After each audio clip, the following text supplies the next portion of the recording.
भेटण्यासाठी यांच्याकडे वेळ नाही किंवा त्यांना कमीपणा वाटतो. मात्र जे गद्दार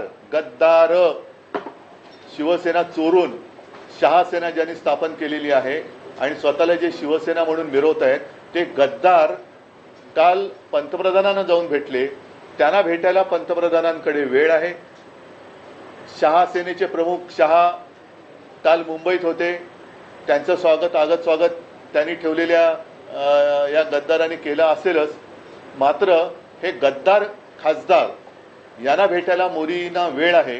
मोदी त्यांना नुसते भेटलेच नाही तर मोदींनी जे काय त्यांना सांगितलं की जसं आपण म्हणतो की स्वामी समर्थांना आपण एक त्यांच्या चरणी लीन होतो. याचं कारण का की संकटाच्या वेळेला आपल्या पाठी कोणीतरी आहे. म्हणून स्वामी समर्थांचं जे वाक्य आहे की भिऊ नकोस मी आहे तुझ्या पाठीशी, तसं आता मोदी नवीन स्वामी झालेत की काय. म्हणजे देशात तरुणाई तर त्यांना यथेच्छ त्यांची निंदा नालस्ती करते, पण मोदी महाशय या गद्दारांना सांगतायत की भिऊ नकोस मी तुमच्या पाठीशी आहे. आणि आता या गद्दारांना चिंता कसली आहे, कारण वॉशिंग मशीनमध्ये गेलेत.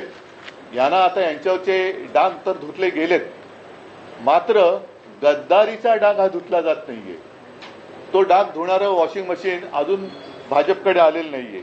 हे बाकीच्यांकडे फोटो आलेले आहेत की देशातले तरुण